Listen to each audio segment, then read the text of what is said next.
Muy breve, y yo sé que a veces se dice, y eso es temible, ¿verdad? Pero en este caso no temáis.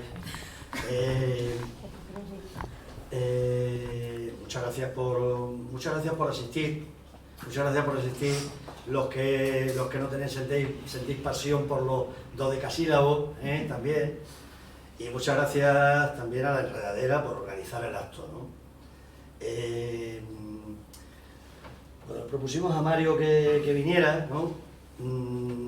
Yo lo conocí, nosotros lo conocimos, Juan y José que están ahí también, de los campamentos. Álvaro no sé si estuvo entonces, en Badajoz, cuando estaba hace unos años, cuando estaba la lucha, ¿no? Muy potente en la calle, ¿no? Mario fue a una jornada que organizaba el Campamento de Dignidad de formación. Mario es, como ha dicho Damián, entre otras cosas, y sobre todo, además de poeta, como vamos a contar ahora, filósofo. Filósofo y profesor de filosofía en la Universidad de Granada. Pero es un filósofo un poco especial. No es un filósofo de academia, ni de los que se meten en su burbujita, sino que es lo que diría alguno de los clásicos, un filósofo de la praxis, ¿no? Un filósofo, me parece que habéis hecho por ahí un curso que decíais, un filósofo de combate, ¿no? Un filósofo de combate, ¿no? Entonces, es decir, nada que ver con lo que estamos acostumbrados a entender que es la filosofía. Mario ha escrito, pues yo qué sé, ha escrito la tesis doctoral, 600 páginas, que la ha publicado hace poco, ¿no? Sobre los escritos periodísticos de Marx, o sea que es un filósofo marxista. También, no tendría por qué serlo, aunque hiciera un estudio sobre Marx, pero en este caso es un filósofo marxista, pero un marxismo muy especial.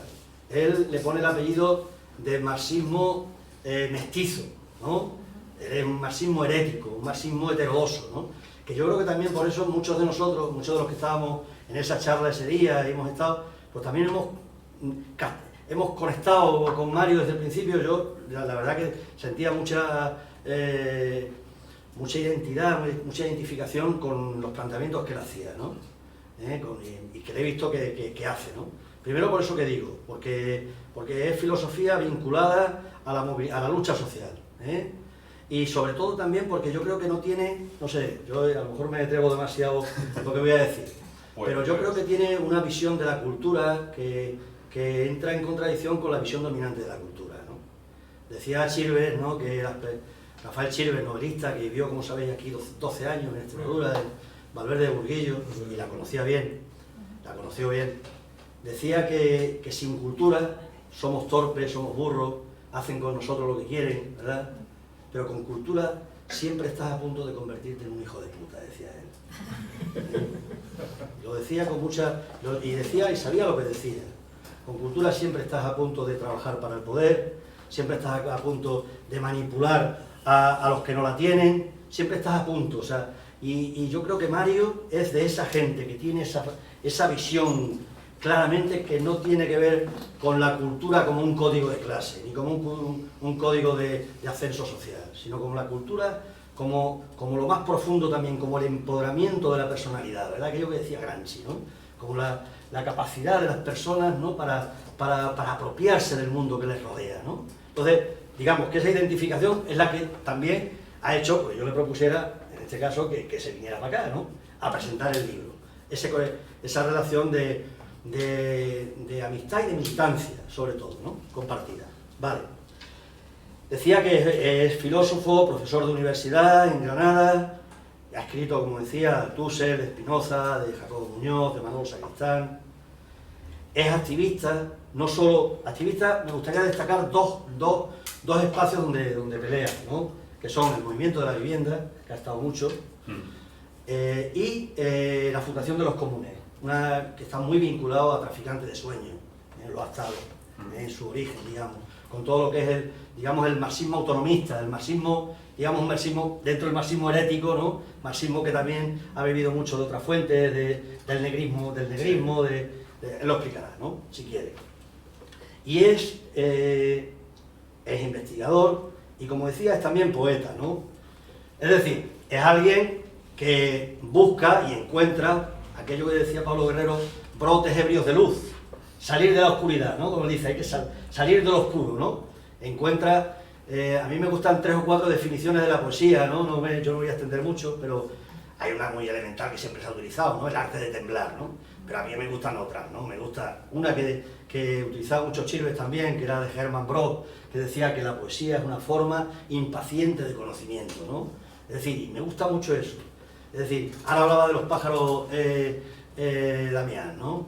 Él, en un momento determinado, cuando habla de las palabras y habla de los pequeños pájaros, ¿no? Que son como pequeños pájaros, ¿no?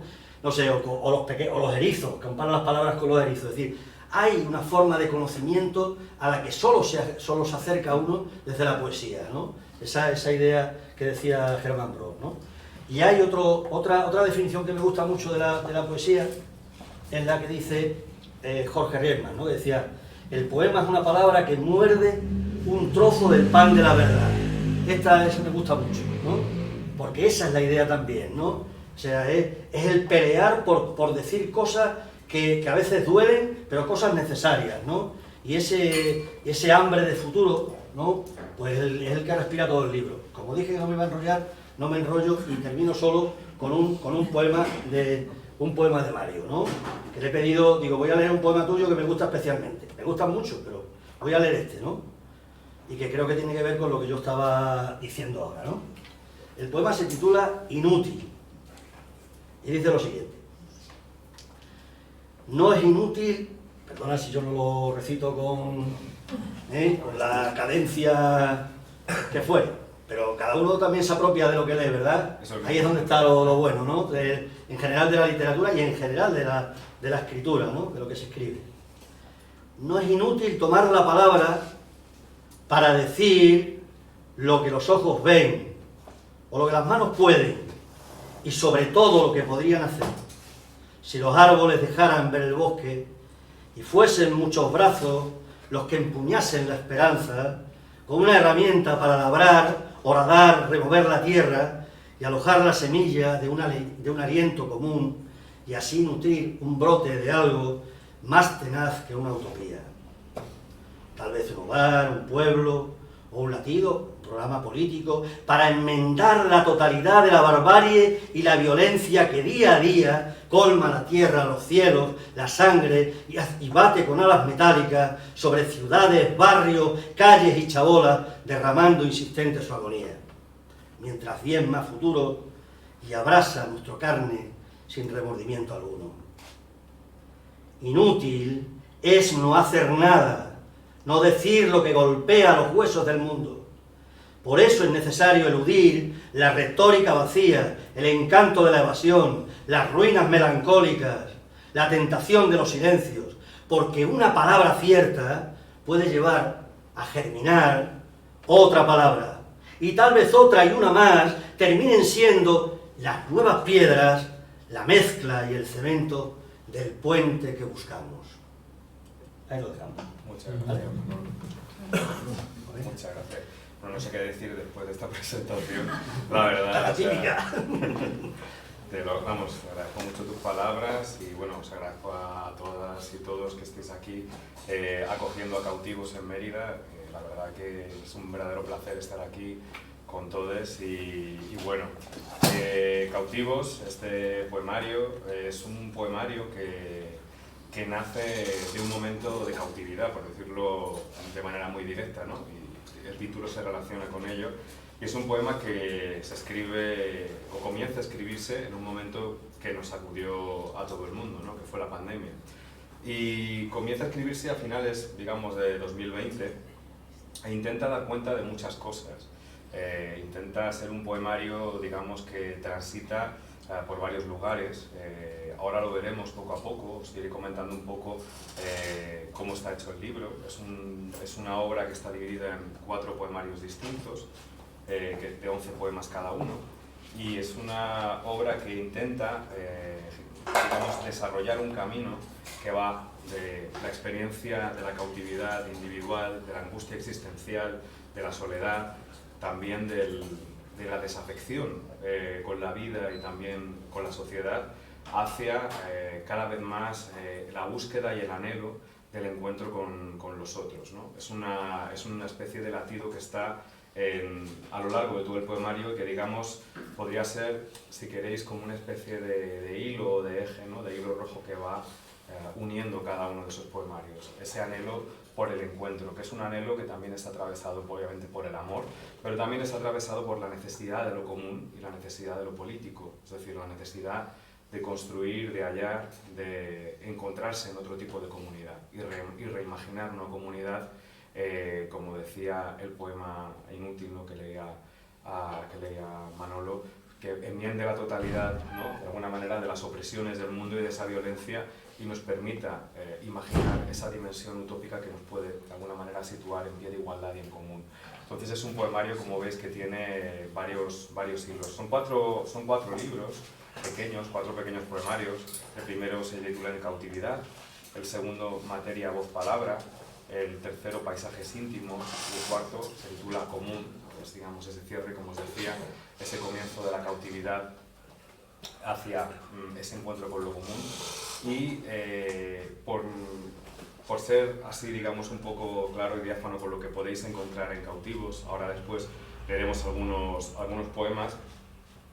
Es una obra que, como os decía al principio, se encuentra situada, por cómo la escribí, para empezar se escribe en 3 ciudades distintas, se escribe entre Madrid, Granada y Cienpozuelos, es un pueblo del sur de Madrid, y se escribe a lo largo de esa, digamos, pandemia y de la resaca también de lo que nos deja la pandemia, ¿no? Esta mañana hablaba con Olga en Canal de Extremadura precisamente sobre que no hemos todavía hecho cuentas con lo que nos ha sucedido entre 2020 y 2021 y que todavía de alguna manera arrastramos, ¿no? Con todas, digamos, todas unas dimensiones, por una parte de sufrimiento social, objetivo, de violencia, que se ha cernido sobre todas y todos nosotros, ¿no?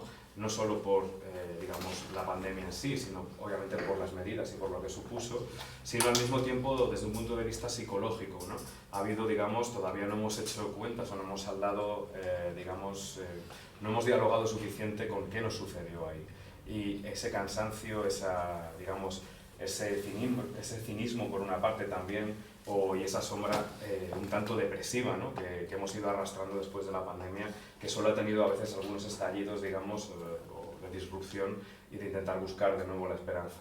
En cierto sentido, el poemario intenta, si queréis, reflexiona afectivamente y poéticamente sobre esta situación y desde el principio intenta buscar esa esperanza, y una esperanza que además nos saque de nuestras propias casillas, ¿no? Nos resitúe respecto a los demás, intente de alguna manera agitarnos y mostrarnos que incluso en los momentos más difíciles, más problemáticos, más duros, podemos intentar asir algo, ¿no? Asir algo que está más allá de nosotras y de nosotros.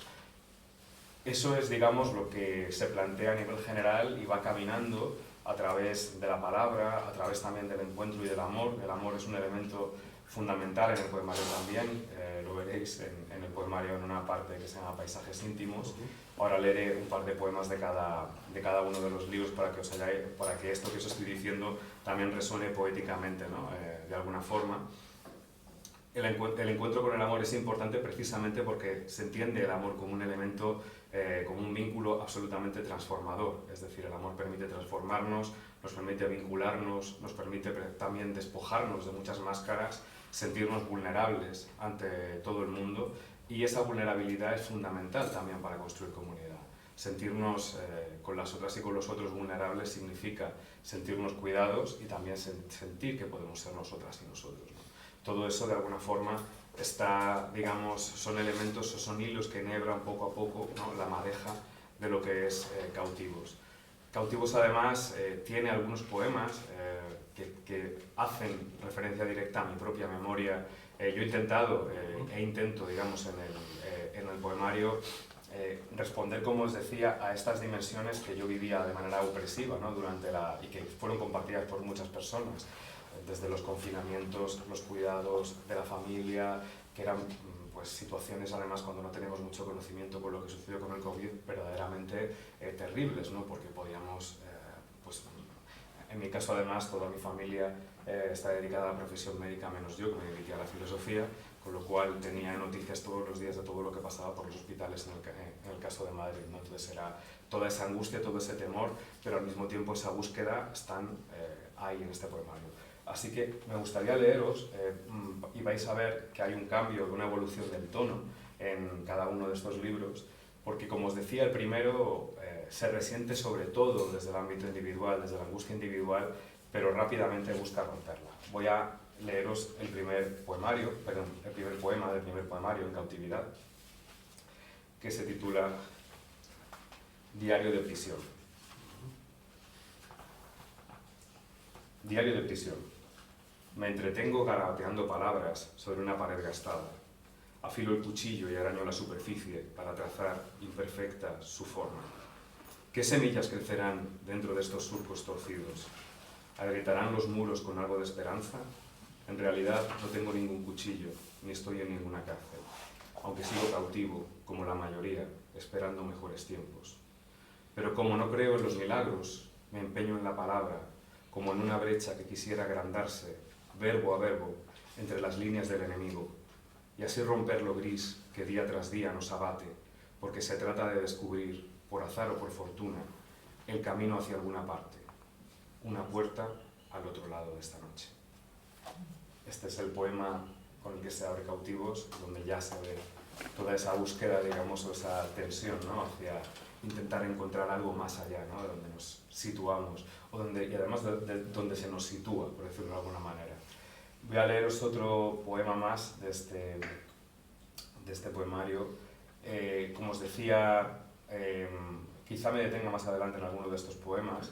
Hay además, o he intentado a lo largo del poemario, elaborar en algunos de cada uno de los pequeños libritos tiene un poema que se llama El arte de la cocina, y estos poemas están dedicados realmente a mujeres muy importantes de mi vida, y que, digamos, intento de alguna forma responder a ese legado de esa educación y de esa enseñanza que se dio en mi casa en buena medida en la cocina de mi hogar en Cienpozuelos. Como os digo, es un pueblo al sur de Madrid, y algunos de ellos, pues uno está dedicado a mi madre, otro a mi abuela, por ejemplo, por poneros algunos ejemplos, y donde de alguna forma pues también trato, ¿no?, de hilar dentro de este periodo que fue bastante reflexivo, pues esa memoria donde las mujeres están muy muy presentes, sobre todo en buena medida, y en mi caso, lo leeréis si os acercáis a Cautivos, digamos aquí en ese momento, digamos, de cierta pedagogía y también de enseñar a uno qué significa justicia, por ejemplo, ¿no?, cosas tan básicas y tan sencillas, ¿no?, como qué significa la justicia o qué significa el cuidado. Voy a leeros otro poema, luego quizá me detenga en alguno de ellos, como os decía. Voy a leeros otro que se titula Tránsito y que también pertenece a este libro En cautividad. Tránsito. Habría que inventar un verbo que hilase de todos los tiempos su parte más quebrada, más abierta, y conjugar así la incertidumbre de las cosas. Una voz intermedia, ni activa ni pasiva, ágil y expectante, cuya verdad estuviese entre el vacío y la voracidad de una marea. Ese tiempo que nos habla de aquello que termina, pero aún no, aunque las cartas estén sobre la mesa y cada instante nos descubra su fuga inevitable. Este es otro de los poemas de este libro de En cautividad. Voy a avanzar un poco. Este libro también tiene, de alguna forma, este pequeño, digamos, este mini libro, mini poemario dentro de Cautivos, tiene hacia su final ya, digamos, integra otras dimensiones, si queréis, más sociales.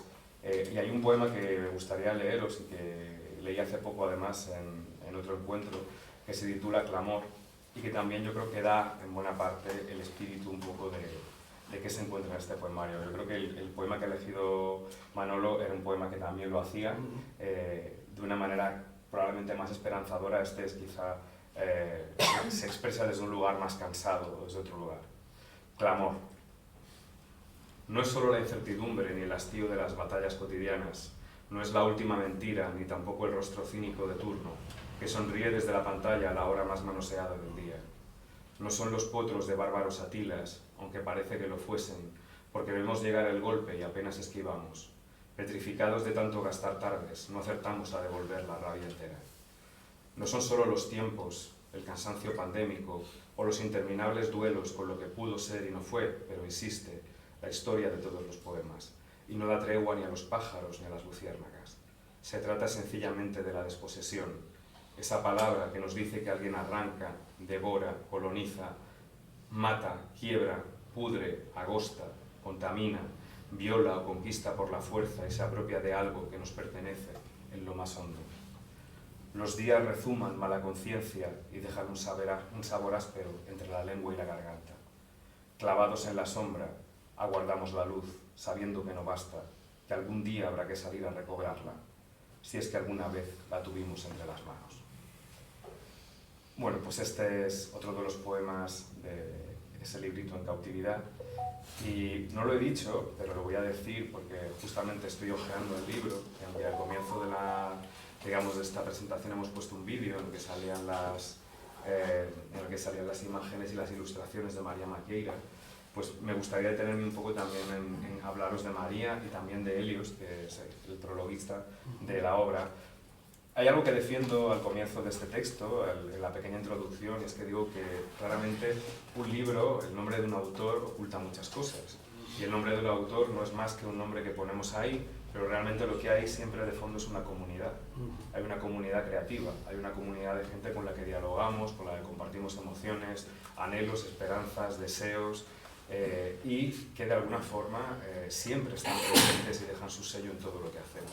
En este caso, eso es así, en la palabra, pero también además es así en esta especie de libro objeto que es Cautivos, en buena medida gracias al trabajo de María Maqueira, que es una gran ilustradora gallega y fue una de las primeras personas a las que le envié el poemario cuando todavía de alguna forma no iba a ser un libro, o era un libro pero no se atrevía a decir su nombre todavía, y se lo envié y ella inmediatamente leyó todo, me envió un mail larguísimo y bellísimo y me dijo, pues sí, yo ya me he imaginado un montón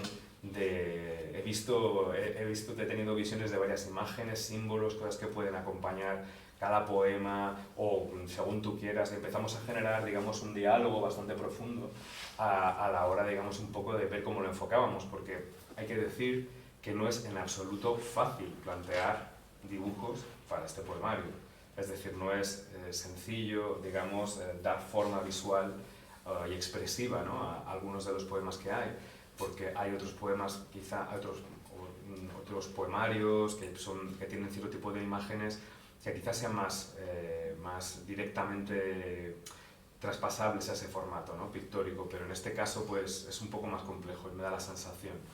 Y la verdad es que fue impresionante, trabajamos, como quien dice, codo con codo a través de mensajes, llamándonos, y fueron saliendo estas imágenes que si os acerquáis al libro pues podréis ver, son bellísimas, bueno, desde la portada a cada uno de los pequeños libritos tiene una imagen, tiene una ilustración suya de María y bueno, y la verdad es que ha sido de las mejores cosas, digamos, que le pudieron pasar a Cautivos, o sea, encontrarse con María, y a mí también. Y luego querría hablar también un poco de Helios Fernández Garcés, que es un gran poeta de Jerez, gran poeta, escritor y ensayista, que ha hecho un prólogo precioso al libro y que además una persona a la que siento también muy afín a nivel vital, existencial y político, y que además recientemente ha sacado una obra sobre Malcolm X que os la recomiendo mucho. Y es un gran escritor y gran activista, Helios Fernández Garcés.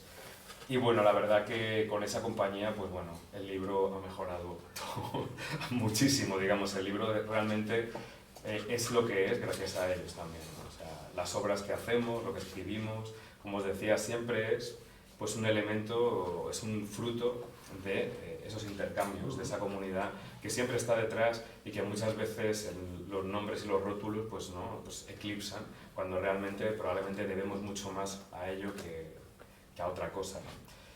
El segundo poemario al que me voy a referir se llama Materia, Voz, Palabra, y en este poemario, de alguna manera, lo que aparece en este pequeño mini libro es un intento de entender qué es la palabra poética, de acercarnos a la palabra poética, de entender su contingencia, entender su fragilidad, también entender sus límites, ¿no? Entender hasta dónde llega la palabra, hasta dónde una palabra puede movilizar, hasta dónde nos mueve la palabra, dónde termina la palabra y empieza la acción, qué puede una palabra, ¿no? Al mismo tiempo.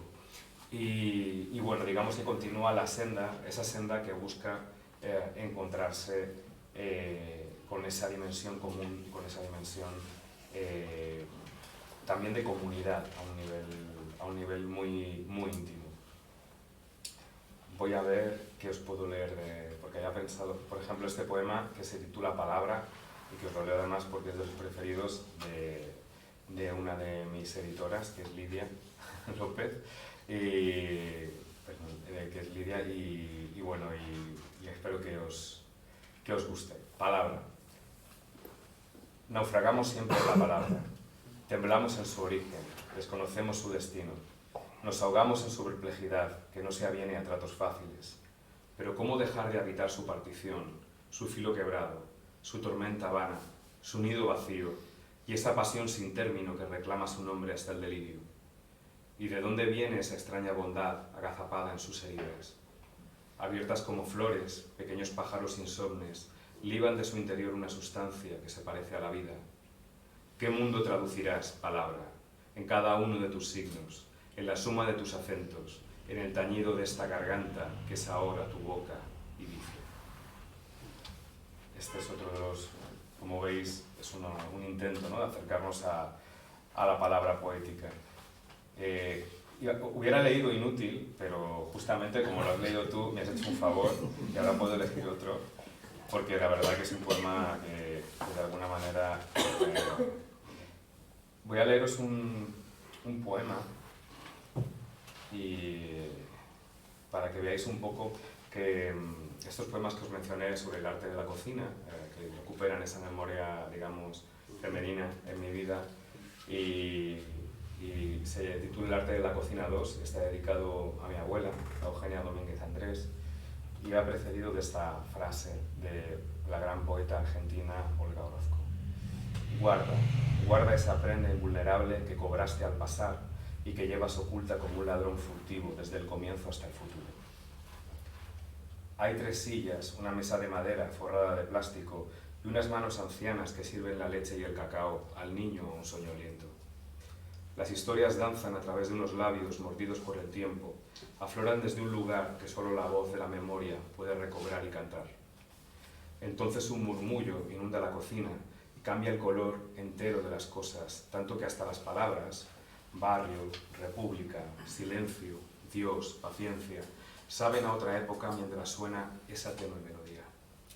Alguien habla para que el otro escuche y los relatos se trenzan en la intimidad de un cariño nacido del cuidado por quien aún es semilla de porvenir. Son muchos los personajes, las situaciones, las escenas que la aguja teje con su hilo cobrizo, numerosas las enseñanzas ocultas en la superficie y el dorso de la historia. Tantas que el niño volverá años más tarde, cuando deje de ser niño, a esa voz, a esas frases, a las cálidas huellas de unos dedos antiguos, y desentrañará enigmas, ahuyentará espectros, acariciará el origen de la sed y amará aún más la voz que lo arrulló, veló su sueño, calmó sus fiebres y le regaló el último tramo de una vida.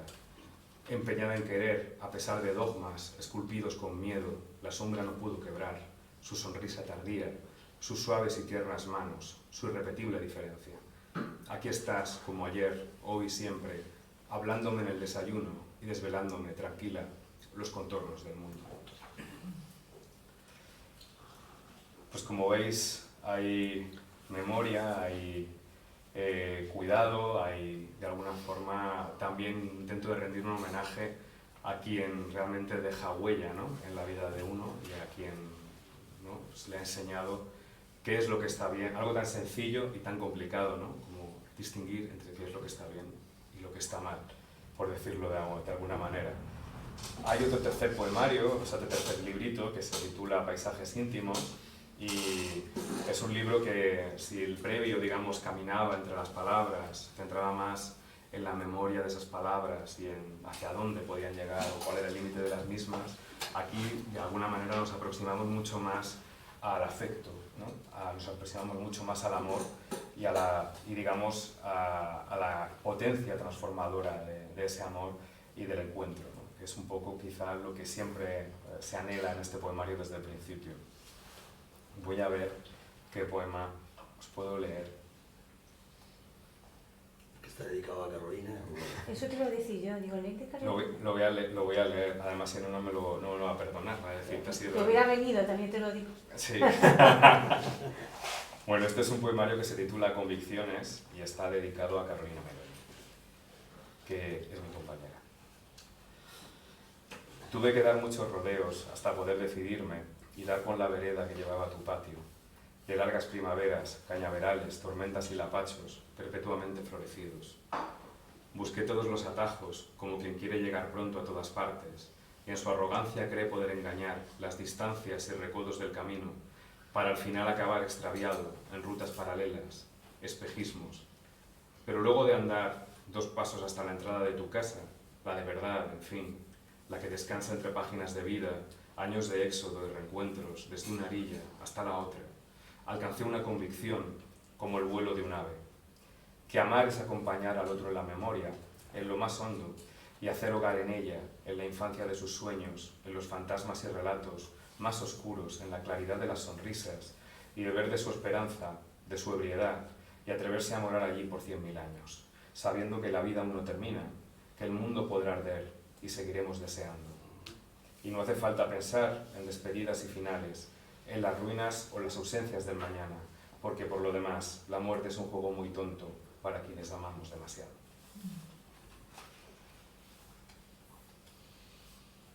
Voy a leeros otro más de este libro, a ver si no me emociono, porque al final, esto de releerse uno y releer y al final acaba uno. Vamos a ver. Sí. Hay un poema que no suelo leer normalmente, pero lo voy a leer porque está dedicado a un gran amigo que además está pasando por una circunstancia un poco problemática, y así se lo dedicamos. Y luego, si queréis, os cuento una anécdota, porque está basado en una anécdota real y un tanto divertida. Pero bueno, el poema se titula Leopoldo y yo.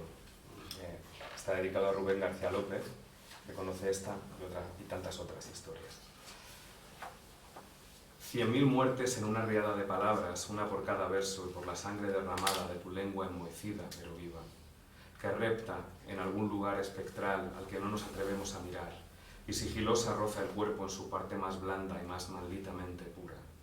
Clama por ti la herrumbre de las jaulas y las rejas de los patios de colegio, con los dientes partidos del delirio en la sonrisa de Cheshire. Y no hay botella de ron, ni párpados, ni ciervos, ni apenas pájaros sobre el cofre del muerto, ni siquiera la nada aparece con su manto sin gracia. Y España te llora desde el odio y el olvido, con su ternura estrangulada de cilicios y estatuas sin rostro, legado imbécil de un pasado babeante. Tengo 4 años y te miro en la plaza de Ventura Rodríguez, Cienpozuelos. Tú me sonríes con caramelos en las manos, y no puedo adivinar, inocente de mí, que tu figura y tu risa son un globo rojo y el 7º círculo de los infiernos. Este poema es un poema, el personaje es Leopoldo María Panero, el poeta, y básicamente se basa en una historia real mía cuando tenía 4 años, en un encuentro con él, que estuvo internado en el psiquiátrico de Cienpozuelos. Cienpozuelos es un pueblo conocido por su gran psiquiátrico, es inmenso, es casi, podríamos decir, que es casi una de las especializaciones, digamos, productivas de Cienpozuelos, tiene que ver básicamente con el cuidado y con la salud mental. Y estuvo durante 1 año y poco más, y pasaba siempre por la plaza de Cienpozuelos y ofrecía a veces caramelos, estaba allí fumando todo el rato, y una vez me lo encontré y mis padres me dijeron: ¿pero qué haces allí? ¿Qué estás haciendo con este señor? Luego se dieron cuenta de que era Leopoldo María Panero. Hay fotos de Leopoldo en la plaza de Ventura Rodríguez de Cienpozuelos y se le puede ver perfectamente allí. Pero es una anécdota. Bueno, vamos a la recta final y me gustaría leeros un par de poemas del último libro, que se titula Común. Y este libro pues es un, digamos, como si, digamos, si uno va avanzando en el libro, ¿no? En esa especie de hilo rojo de búsqueda de eso que está más allá de nosotras y de nosotros, que pasa por esa dimensión del amor, ¿no? También, y de la palabra, pues al final nos encontramos con ese intento, ¿no? de abrazar no solo a la otra o al otro, sino digamos, de abrazarnos colectivamente, ¿no? De sentirnos colectivamente y proyectarnos colectivamente. Y en este poemario, en este breve mini poemario, digamos, dentro de Cautivus está, digamos, toda esa pulsión, ¿no? de deseo de lo común, por decirlo así. Voy a leeros, no voy a leeros el poema de Fronteras, porque yo creo que ya lo conocéis, porque lo divulgamos a partir pero voy a buscaros alguno que refleje estas dimensiones de las que os hablo acerca de lo común. Hay un poema que os voy a leer que me gusta, que se titula Puente, y que además de un poema, de alguna manera es casi un proyecto político en poema, y desde el punto de vista de la sensibilidad, o lo intenta, vamos a decirlo así. Se titula Puente, y lleva una frase de Gloria Anzaldúa, que es: en todo puente hay fantasmas. La historia está cansada de protagonistas. Quizá todas las tareas políticas del presente y de los años por venir se reduzcan a esta: ser puente, ser aquello que une los lados opuestos del río, sin ánimo de conciliar, pero sí de hacer más llevadero el tránsito que lleva de un lugar a otro, y mientras tanto permitir que algo pase desde los márgenes al centro. Es duro ser piedra, humilde, desgarbada, pisada por todos y por nadie, pero necesaria para dar un paso y luego otro, e inventar ese camino que queremos y no acabamos de descifrar en el fondo de las aguas. Ser puente, sí, llevar en la espalda la extraña vocación que busca la palabra del otro y de la otra, para extenderla y contestarla desde un lugar intermedio, mestizo y sin más patria que la voz que anida en el umbral. Ser puente, como quien extiende la mano, como quien alarga la mirada, ¿hacia dónde? Como quien se entrega al otro lado sin pensar y trae noticias desde lejos. Ser el arco que une, con un solo movimiento, los mundos. Y me gustaría leeros, aunque creo que leeros un poema que no está relacionado con Cautivos, pero quería leerlo esta noche precisamente porque estamos asistiendo, ¿cómo decirlo? Porque la obscenidad es tan absoluta que no sé cómo expresarla bien, pero estamos asistiendo a un genocidio en directo con el pueblo palestino. Todos los días, todas las noches, estamos viendo el cinismo de los políticos que no hacen lo que tienen que hacer tampoco, que son incapaces de poner límite, de romper relaciones con Israel, de no subvencionar a más empresas, de criticar y de unirse, en el caso de España, ¿no? a la causa de Sudáfrica. Estamos viendo algo que probablemente pensábamos inaudito personas de mi generación y que ahora pues, estamos viendo a un nivel de obscenidad absoluta. La semana pasada hubo una manifestación estatal, mañana hay otra, por Palestina, en apoyo al pueblo palestino. Y la semana pasada hubo en varias ciudades, creo que también, un maratón poético donde muchos poetas nos unimos para hacer una lectura. En Madrid fue una lectura ininterrumpida desde las 10 de la mañana hasta las 9 de la noche, con manifestación en medio, o sea, se intentó hacer de todo. Hubo casi 136, 138 poetas participaron y creo que una poesía que de alguna manera, que es la que intento practicar yo, que no es una poesía cerrada al mundo, sino a la inversa, bebe del mundo para poder decir algo, ¿no? Y para poder también dar cuenta de sus contradicciones, pues obviamente pues, en ese encuentro poético leí un poema específico que he escrito para escribir, vamos, cuando comenzó el conflicto, que realmente es un genocidio, ¿no? Y me gustaría leerlo también porque creo que la poesía tiene que estar ahí, tiene que estar con quienes luchan, con quienes están oprimidas y oprimidos, con quienes intentan encontrar justicia, con quienes intentan encontrar libertad, y si hace falta intentar reconstruir desde las ruinas el mundo, ¿no? Ahí es donde tiene que estar la poesía, yo creo. Este poema, que no está, como os digo, en Cautivos, Se llama El mundo muere en Gaza. Siempre hay medios disponibles para ocultar la masacre e intentar cubrir los cuerpos con un manto de odio, indiferencia y de mentiras. Se trata de reducir al otro al silencio, de que no haya palabras que puedan ser dichas, como la lengua séptica y sutil que destila la diplomacia del criminal de guerra, su voz pausada y satisfecha mientras las bombas caen, ensordeciendo los gritos de las víctimas. Se trata de reducir al otro al silencio, de que no haya gargantas que puedan enhebrar una sola voz. Pero Gaza rezuma sangre, los muros quebrados, las calles, las antiguas escuelas y hospitales atestadas de cuerpos de niños, padres, madres, abuelas y familias enteras sin duelo posible. Se trata de un genocidio, del delirio homicida de Israel, sobre los cadáveres de un pueblo desterrado. ¿Quién rescatará sus nombres de las garras del fósforo blanco y la ceniza? ¿Quién abatirá con su memoria los páramos de la muerte y el olvido para traer de vuelta la dignidad de su mirada? Bueno, yo creo que más o menos tenéis una idea más o menos global de Cautivos. Yo creo que este poema hay que leerlo también, dado todo lo que está sucediendo. Y si queréis podemos conversar, podemos leer lo que os apetezca, o tomarnos un vino, eso ya cada cual lo que considere, pero bueno, le agradezco mucho tu súper generosa presentación, Manolo, de verdad. Y hay una cosa que sí es verdad que está siempre en los intentos de poesía, en el intento, digamos, de creación poética que hago, y es precisamente que los mundos estén unidos, ¿no?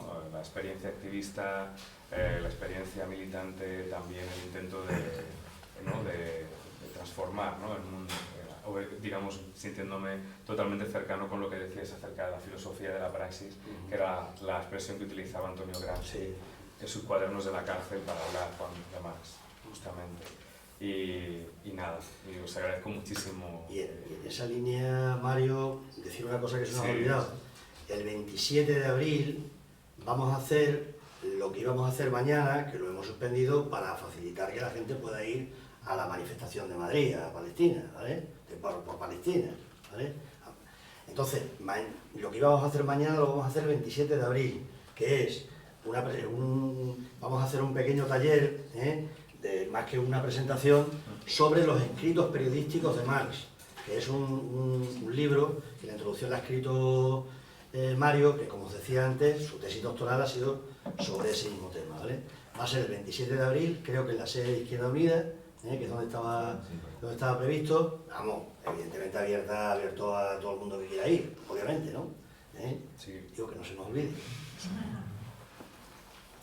Y venga, yo no sé, pero bueno, que cualquier pregunta, preguntar, que queráis, o sea, ¿no? Estamos para conversar o... Admoniciones, ¿no? Venga, a ver. Vale, yo siempre he tenido una curiosidad, ¿no? A mí la poesía siempre me ha resultado un poco ajena porque a mí lo que me gusta es que me cuenten historias, ¿no? Entonces a veces la poesía, el problema que yo tengo con la poesía es que muchas veces leo un poema y lo entiendo como un ejercicio estético, pero supongo que por limitaciones muchas veces no me entero de nada, ¿vale? Entonces, claro, la pregunta es siempre la misma. Cuando alguien quiere expresar algo, como decía el otro, el medio condiciona el resultado, ¿no? Entonces, ¿por qué la poesía? Me refiero, es mucho más fácil expresar una idea en 200 páginas, ¿no?, que no en 200 palabras. Yo creo que una capacidad de síntesis es mucho más difícil, para mí, expresar algo en un trocito así, que no en 50, 60, 200 páginas. Entonces, ¿por qué la poesía? Cuando quieres comunicar algo, es mucho más sencillo hacerlo de otra manera, ¿no? Pues voy a sacar aquí mi vena filosófica y te voy a intentar responder con una cosa que comentaba también Manuel. Solemos tender a pensar que el lenguaje discursivo, explícito, descriptivo, ¿no?, digamos, o narrativo incluso, ¿no?, es el lenguaje de alguna manera que hegemónicamente porta el conocimiento, o porta, digamos, las condiciones propicias para poder conocer algo, ¿no?, a lo que remite ese lenguaje, un objeto, una realidad, una personalidad, dependiendo del género, ¿no?, que utilicemos. Pero hay algo que no, e incluso puede, de alguna manera, dependiendo del juego metafórico, metafórico, de los juegos internos que haga ese discurso, ¿no? O esa narrativa, pueden aparecer pues, muchas cosas dentro de esa narrativa, ¿no? La poesía, yo tengo la sensación de que tiene ofrece, cuando depende también del tipo de poesía al que nos refiramos. En mi caso intento, digamos, que las palabras que utilizo tengan una dimensión fuertemente cotidiana en muchos aspectos y también popular, es decir, que sean asibles por la mayoría, por una parte. Y creo que por otro lado, la poesía puede ofrecer también un tipo de conocimiento que la narración no ofrece. Y además de goce, si queréis, en sentido estético. Pero yo creo que lo que hace la poesía, que es buena poesía, sobre todo es generar un cierto tipo de conmoción. Un cierto tipo de conmoción que luego puede escalar y en esa escala interna le provoca a uno, puede producir conocimiento, es decir, puede incluso producir conceptos, puede permitir mirar afectivamente la realidad de otra manera y sin eso es muy difícil construir otro tipo de prácticas y otro tipo de conocimientos también. Y por otro lado también puede permitirnos directamente entender una experiencia humana de una manera directa, como una especie de relámpago. Y eso yo creo que la narrativa lo puede conseguir, si nos vamos a la narrativa o si queremos expresar una idea en ensayo, con medios diferentes, pero es, digamos, yo creo que la poesía, el tipo de lenguaje, el tipo de forma, implica también un ataque directo a una dimensión que tiene que ver con la imagen y con la emoción, pero que, y yo en el poemario intento hacerlo, no está reñida en absoluto con el conocimiento, pero entraña otras dimensiones de conocimiento distintas también. Entonces, el porqué en mi caso es porque veo que poéticamente hay elementos que se expresan muchísimo mejor que precisamente a través de un tratado, por ejemplo. O sea, expresar directamente el anhelo, como expresaba, por ejemplo, el poema de Inútil que ha leído Manolo, expresar el anhelo de poner el mundo sobre sus pies, ¿no? De darle una vuelta, de cambiarlo. Desde luego podemos escribir un tratado inmenso, ¿no? Pero ese anhelo, esa proximidad de esa emoción y de esa búsqueda, precisamente por su concentración, ¿no? en esos versos, pues late y llega de manera más directa que, por ejemplo, un tratado extenso como, yo qué sé, pues, de los muchos que puede haber, quiero decir. Pero ahí es donde yo veo que la forma poética, la potencia de la poesía, también, como digo, hay muchas maneras de entender la poesía, hay maneras más elitistas, maneras más populares, maneras más experimentales en su forma, no siempre hay una gran diferencia, ¿no? Dependiendo del tipo de lenguaje que queramos utilizar. Pero en este caso yo creo que permite un tipo de expresión, un tipo de comunicación que es mucho más directa y con menos rodeos que por ejemplo, pues eso, la narrativa, ¿no? O escrita en narración. Y en mi caso pues está muy relacionada también con todo lo que hemos comentado antes, ¿no? Con esa búsqueda de lo común. Entonces, también la poesía es tan diversa, quiero decir, que hay poesía tan diversa. Pues, pero vamos, va por ahí mi búsqueda, digamos, en este caso, ¿no? Va hacia ese lugar. Venga.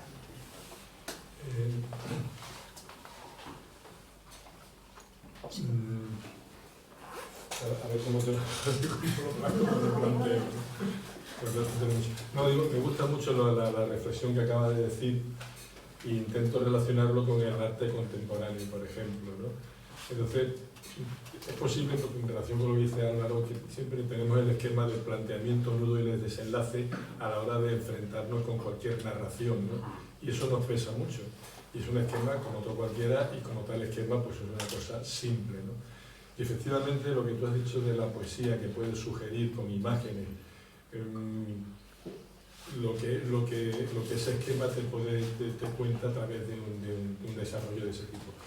Claro, la capacidad de evocar, la capacidad de sugerir, aparte de que nos hace, me parece que es mucho más respetuosa con el receptor, porque se le presupone una inteligencia en la medida que se le está sugiriendo algo que el receptor acaba de completar, ¿no? Entonces, quizá con la pintura contemporánea queda todavía más claro esto. ¿Sí?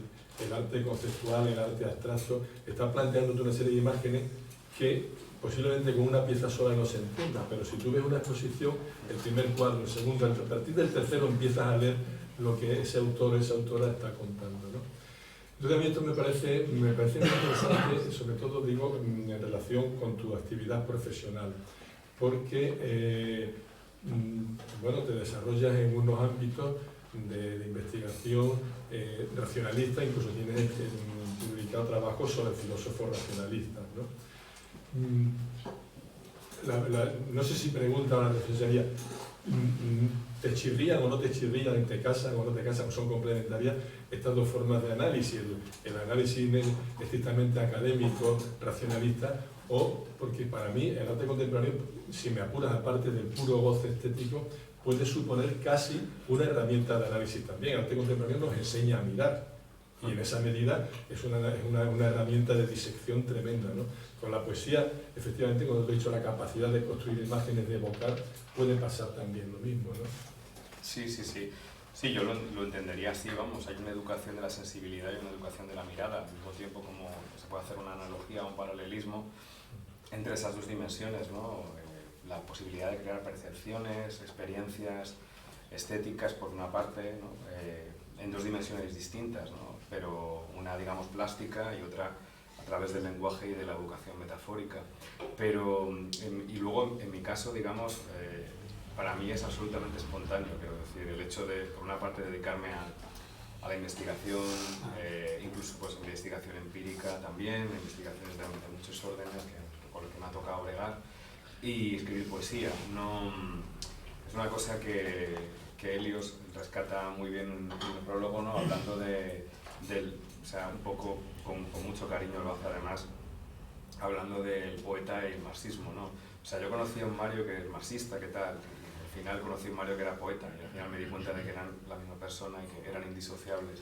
Y cómo no, de alguna manera, hacer poesía, ¿no? Viniendo también desde un horizonte desde el que se habla, ¿no? O se intenta trabajar para la liberación de todas las opresiones, ¿no? No sé, yo creo que para mí es algo bastante espontáneo y complementario, es decir, la escritura poética.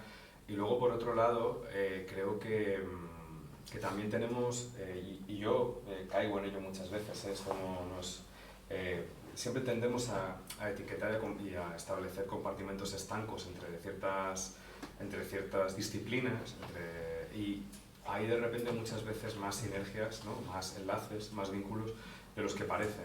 Y por sacar un ejemplo, ¿no? Que comentabas, ¿no? Por ejemplo, el caso de Spinoza, que es un gran filósofo.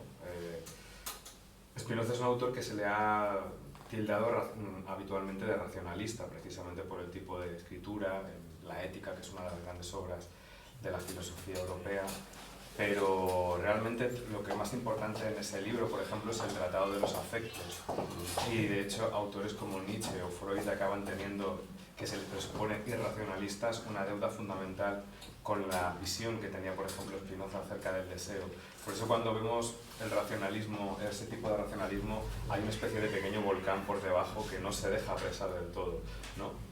Y eso es interesante también porque muchas veces, pues de alguna manera, pues eso, dividimos un poco las cosas en compartimentos estancos o les ponemos etiquetas, pero realmente en la profundidad de ello laten muchas más cosas, ¿no? Pongo el ejemplo de Spinoza porque es un autor querido, conocido y que además es muy interesante, ¿no? El que durante muchos años, ¿no? Pues, y sin embargo, al final, su teoría de los afectos y su proyección hacia la teoría política, que por ejemplo en Toni Negri influyó mucho, pues tiene mucho de poético también, ¿no? Hay dimensiones fuertemente estéticas y poéticas en esa manera de entender el deseo, un deseo sin culpa, un deseo expresivo, ¿no? Un deseo de otra forma. Más o menos yo, como os digo, andaría por ahí. Yo también diría dos cosas en relación a esto y para preguntarte, ¿no? Primero que hay una cosa que no ha salido, porque digo que lo que preguntaba Álvaro, ¿no? Que yo creo que tiene que ver con la poesía, ¿no? Y es la música, que es el ritmo. O sea, puede haber música, o sea, puede haber poesía que no tenga música, que no tenga ritmo, que no tenga, ¿no? Esa es una fundamental, ¿no? Sí. Que es una cuestión fundamental. Y entonces la pregunta de Álvaro se cae por sí sola, porque es ¿por qué la música? Pues porque nos emociona, porque nos hace vivir, ¿no? Porque sí, ¿no? Y yo creo que la música y la poesía están muy hermanadas. Pero la segunda cuestión, yo creo que que a veces me da la impresión de que mucha gente le coge ojeriza a la poesía por lo que nos dicen que es la poesía, por lo que nos han dicho que es la poesía, por lo que nos han enseñado en la escuela lo que es la poesía. La poesía está en la vida cotidiana, en los gestos. La poesía es salirse de la mirada burocrática, mirar el mundo de otra manera. Y ahí hay muchísima gente, todos los días, bueno, todos los días no sé, pero muchas veces vivimos momentos poéticos que no se escriben, pero con nuestros padres, con nuestros amigos, con nuestra gente. O sea, la poesía no es solo un género literario, es una forma de salirse de la mirada convencional, cautiva de ver el mundo. Es cuando uno se sale, ¿no?, que esa pelea que tú haces aquí, ¿sabes?, contra la cautividad de la mercancía, porque la poesía es lo contrario de la mercancía, de la repetición, ¿sí?, contra la cautividad en la que vivimos, ¿no? Entonces, yo creo que lo miraríamos de otra manera, encontraríamos más la poesía si viéramos que la poesía muchas veces se escribe en prosa y otras veces ni se escribe. La mayoría de las veces no se escribe. La mayoría de la poesía no se escribe. La mayoría de las veces que la gente rompe los barrotes de la vida, no se escribe. Entonces, no sé, yo creo que eso, no sé, me da la impresión... Sí, yo estoy totalmente de acuerdo, vamos. O sea, la experiencia poética nos saca, y es una cosa interesante, nos saca de nosotras y de nosotros y nos pone en relación con otra cosa.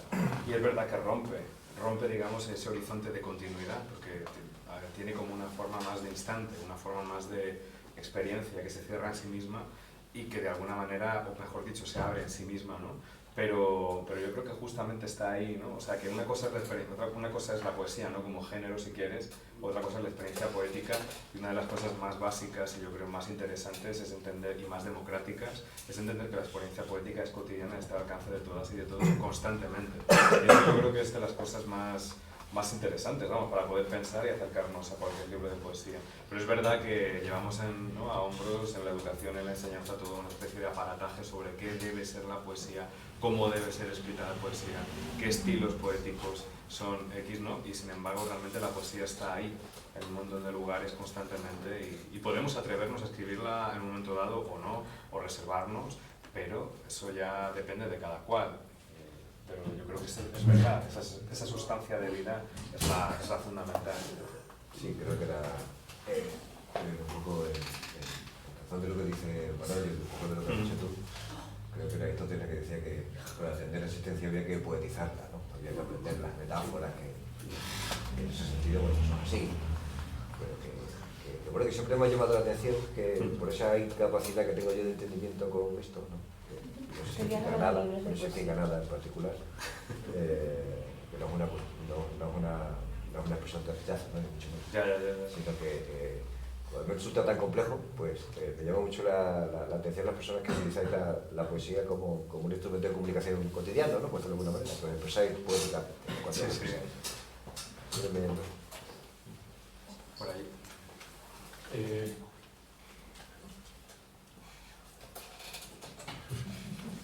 Nosotros nos vamos, tenemos que ir muy lejos. Bueno, terminamos ya mismo, ¿no, Damián? Y que luego terminamos. ¿Alguien más que queréis intervenir?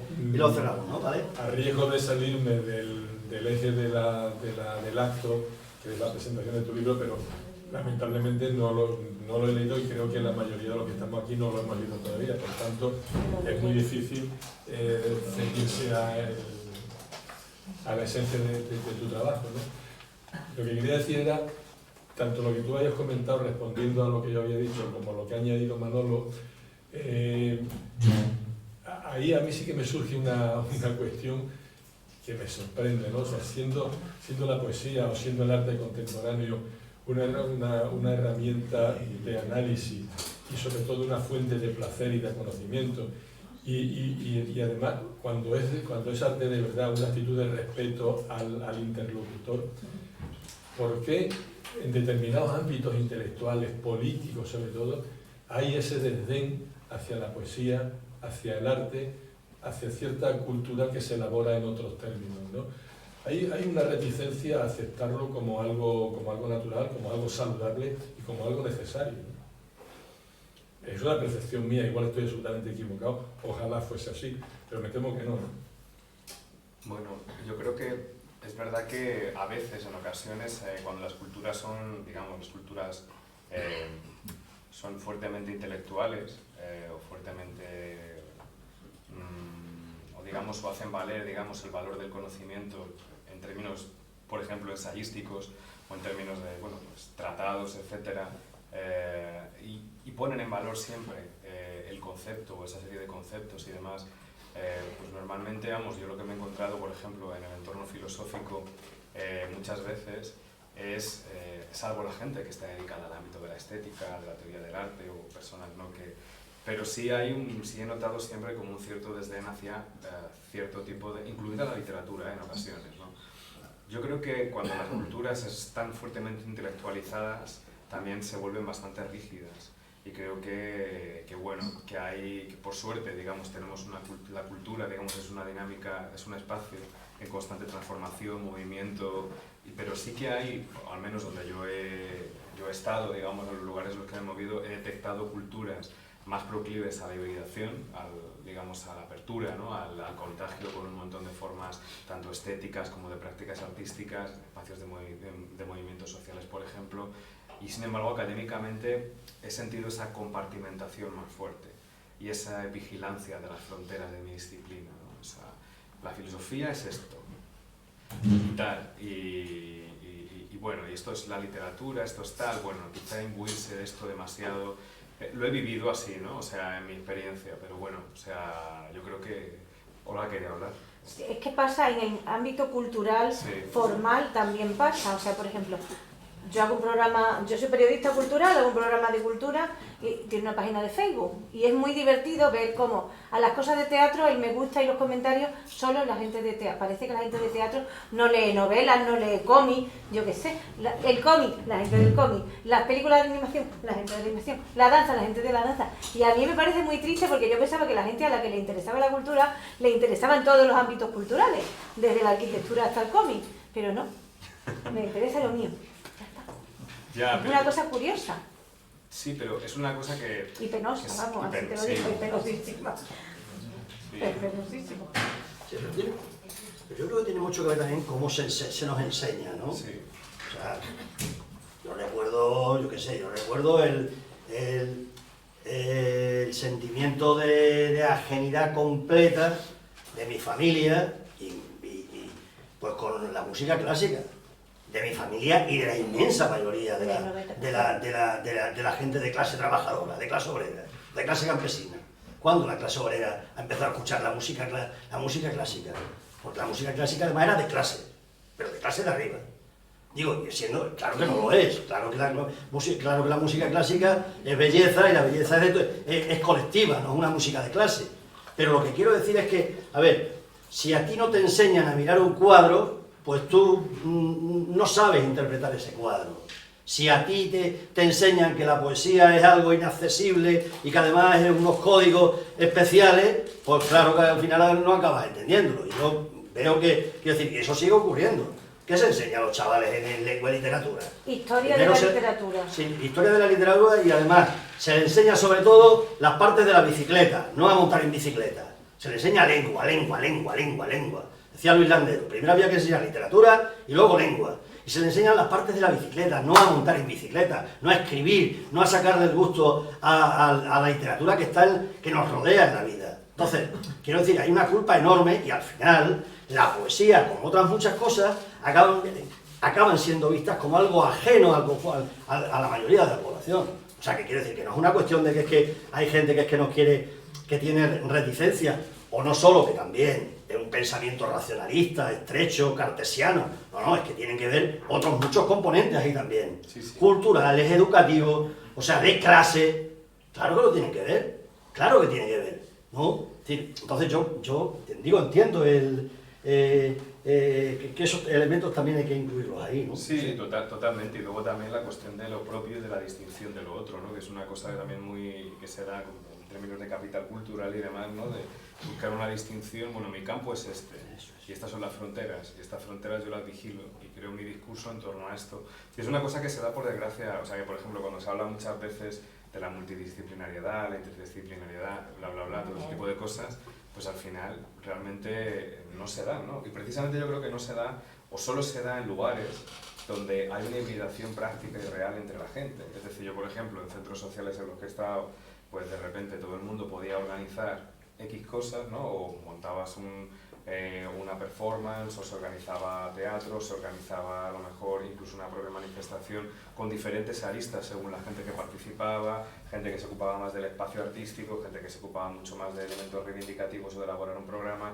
Quiero decir que al final depende mucho de, como tú decías, de cómo nos eduquen y de la experiencia de esa educación. O sea, de cómo de alguna manera, si nosotras vivimos en general que que la cultura es accesible, que podemos acercarnos, que tenemos una serie de códigos más amables para poder acercarnos, y sobre todo lo que decía, ¿no? En lugar de aprender gramática como a lo bestia, ¿no? Pues nos enseñaran pues, otro tipo de narrativas, otro tipo en literatura sería esencial, porque a partir de ahí luego todo viene rodado, ¿no? Pero yo creo que es verdad que seguimos un poco entre compartimentos estancos a muchos niveles entre disciplinas y entre conocimientos y entre profesiones también. Yo el problema que veo en literatura, hablando de la educación obligatoria, que es la que en teoría tiene que todo el mundo, es que tú das historia de la literatura. Entonces, tú tienes 15 años y estás dando al señor Jorge Manrique diciendo que cualquier tiempo pasado fue mejor. Que yo miraba a mis alumnos cuando daba clase y les decía, ¿vosotros que vais a empezar los 7 años? O sea, aquí yo eso, lo entiendo yo, no lo entienden. Entonces, tú cuando le pasas otros códigos, yo he oído a gente decirle al gamberro de la calle, cállese, porque yo estaba leyendo un poema de Pavese, que decía una mujer, ¿para qué quiero un hombre? Para tocarme, yo sé tocarme sola. Y todo el mundo, y él, cállate, o sea. Y yo, señores, la poesía es divertida, pero es que no nos enseñan esto. Digo, es que no nos enseñan esto porque nos enseñan historia de la literatura como si Machado superara a Shakespeare. ¿Sabes? O sea, enseñan como ahora se hacían las jarchas, luego vienen las serranillas, tampoco se las enseñan bien, ¿sabes? O sea, les enseñan que, o sea, las figuras literarias que tienen que ver con el sexo a la gente le asusta, entonces los profesores no te las enseñan, en las serranillas te dicen, fue al río y le pidió amores, y la gente, que le pidió que se casara con él, yo, Quillo, vamos a ver, no, ¿sabes? O sea, no hay que se casara. Entonces, claro, el único maricón oficial es Lorca, no se habla de Cernuda, no se habla de Vicente Alessandri, o sea, llegas a la generación del 27 de Milagro, de literatura latinoamericana no se oye nada, descubres experiencias migratorias en poemas, Omar Pimienta, te lo regalaré después cuando eres mayor, o sea, es muy triste, la enseñanza de la literatura es una triste pena, no se dan otras artes, no se da el cómic, No. ¿sabes? O sea, los libros que te dan para leer son el horror.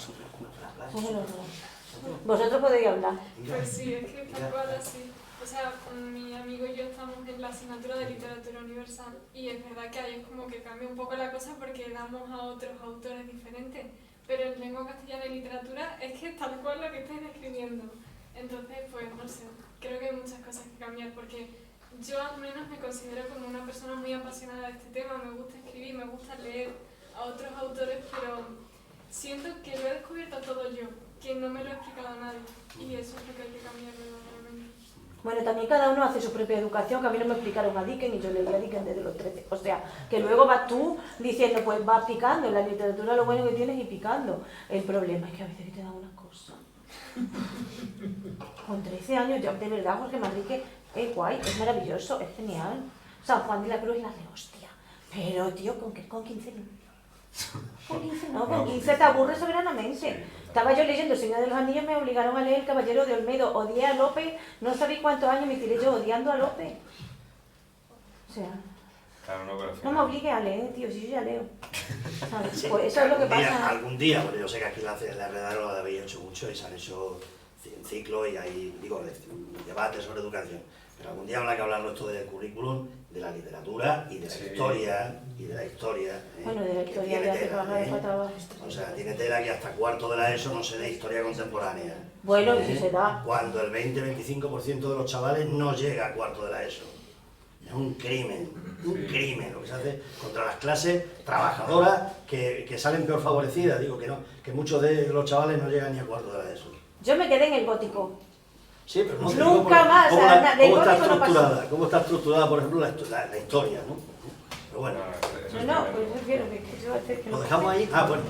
Yo creo que también podemos ir al lado contrario de lo que estáis contando ahora. Y es que hay mucha gente que tiene miedo a acercarse a la cultura porque lo ve como lo que tú has dicho, Manolo, como algo de clase. Entonces dice, no voy a ir a una exposición porque no la voy a entender. Y me va a dar vergüenza preguntar porque van a pensar que soy tonto. Pero es que a lo mejor partimos de la base, como está diciendo, no sé tu nombre, perdona. Olga, pero es Que la tal cual educación que dices. estamos dando en las aulas ya es como muy estanca desde el principio, ¿no? Ya no nos acercamos al arte, los niños que pintan emborronan, ya no, o sea, hay otra concepción de las cosas, pero a mí me pasa cuando acompaño, por ejemplo, a mi marido a cosas como esta, yo a veces me siento un poco fuera, porque a mí me gusta la música, pero a lo mejor no me gusta tanto la literatura, me cuesta la poesía como a Álvaro, aunque me gusta, pero me gusta escucharla más que leerla. Entonces, a veces nos sentimos, los que no entendemos el arte o diversas partes del arte, nos sentimos fuera también de... Seguimos haciendo aproximación, intentos por entender, por conocer, porque nos guste, pero creo que mucha parte de la juventud no llega porque piensa que es algo como que no es para compartir, no es algo, dice me acerco y si pregunto me van a decir, anda, que no lo entiendes, o sea, no entiendes ese cuadro. Para esas edades, menos para las edades que tenéis ahora. Claro. Si fuera algo más de diario, pues se acercarían a ello de otra manera. Y no estarían 3, estarían 15. Claro. Hoy aquí. Pero eso es una cuestión interesante que también se ha intentado muchas veces la literatura, yo creo que enfrentar a ella, y la poesía también, que es el hecho de la relación de la palabra con lo cotidiano. Es decir, la posibilidad de entender, intentar romper la frontera que hay entre la cultura como esa especie de objeto ajeno que vemos, a que nos tenemos que acercar y aproximarnos y hacer esfuerzos, o intentar no disociarla de la vida, ¿no? Intentar que esté lo más próxima a nuestra cotidianidad y a nuestras acciones. Eso sería mucho más, en términos pedagógicos, mucho más positivo desde luego que ir con el... Desde luego siempre tenemos que tener en la mente algo de historia, algo de elementos que te permitan pues, tener una comprensión, pero es verdad que el hecho de enfrentarte no a un poema, sino a la historia de la poesía o de la literatura, con estas normas, con esto, pues es algo que expulsa y que además te obliga como a memorizar, parece que es un conocimiento abstruso, raro, ¿no? Y que, bueno, si no sé esto, pues voy a abrir el libro y voy a leer algo, no lo voy a entender y voy a parecer aquí un bobo, ¿no? Pero es que justamente es lo contrario. Y este es el problema, para mí lo importante del tema es que lo que hay que atreverse es a abrir el libro, a leer la poesía y que ver qué suscita. Y si suscita probablemente algo importante, vas a leer otras cosas y te vas a aproximar a otras cosas porque te va a llamar la atención y va a tener un deseo. Por eso es incluso más importante ese deseo de búsqueda que tú aludías, que bueno, hay cosas que yo he encontrado. Pues ese deseo, desde mi punto de vista, es a lo que hay que ser fiel. ¿Por qué? Porque es el itinerario, tu propio itinerario que te va a llevar a otros lugares y a otros. Es ideal encontrarse con gente que nos lo facilite, que para eso están los docentes, ¿no? Estamos las personas que enseñamos, ¿no? Pero es verdad que yo creo que el gran trabajo es intentar, y poniéndonos un poco también de nuevo gramscianos, socializar la cultura. Es decir, pensar que la cultura es patrimonio de todas y de todos y fundamentalmente además de las clases populares y que muchas veces lo que se hace como cultura no es más que una extracción de esas clases populares sacada, digamos, de manera simbólica, puesta en un museo y dices, bueno, pues ya está, pero realmente lo que es importante yo creo que es intentar socializar la cultura al máximo y para eso yo creo que también pedagógicamente hay que abordar las cosas de otra manera, no a través de las grandes cronologías, ¿no? De la historia y de tal, sino precisamente a través de la experiencia directa. Y luego que a veces, hilando con lo que decía ella, yo soy muy de no hace falta entender. O sea, yo no entiendo una partitura, cuando entiendo un poco porque ya está preparatorio de solfeo, pero como una partitura fina, ¿vale? Entonces, yo no entiendo una partitura, puedes disfrutar de la música, puedes no saber de toda la historia del arte del mundo y mirar un cuadro y mirarlo. Puede que no sepas analizar un cuadro, ni sepas cuál es la perspectiva, ni Fibonacci, ni su puta madre, pero no importa. O sea, no importa entender que parece que tenemos que hacer tesis doctorales sobre cualquier evento artístico para ponernos delante de él. Pues tú lees poesía, te gusta, no te gusta. Pues genial, es que los gustos son inviolables. Como si te gusta Bad Bunny y luego te pone a Billie Holiday, yo qué sé. que yo creo que somos mucho más amplios que todo eso, y yo creo que la cultura desclasa un poco también, o sea, sí que es verdad que ha sido siempre una cosa relacionada con la clase social alta, etcétera, pero creo que también desclasa. O sea, yo tengo una madre que dejó de estudiar con 16 años y es la persona más culta que conozco porque ha sido una enorme lectora, ¿sabes? Entonces, no, parece que es que solo la formación académica es un título que te vale más o menos para conseguir un trabajo, pero punto pelot, más o menos, pero ya está, o sea, al final se trata de que uno vaya viendo lo que le gusta, como si le gustan las faldas rojas o verdes. Lo que te gusta. Lo dejamos ahí, parece, sí. Bueno, venga, Podemos vale, seguir vamos a en comer. tomando un vino que podemos seguir aquí. Ahí, No se vale. quede- Sí, Pues muchas gracias, de verdad. Venga, Mario. Venga.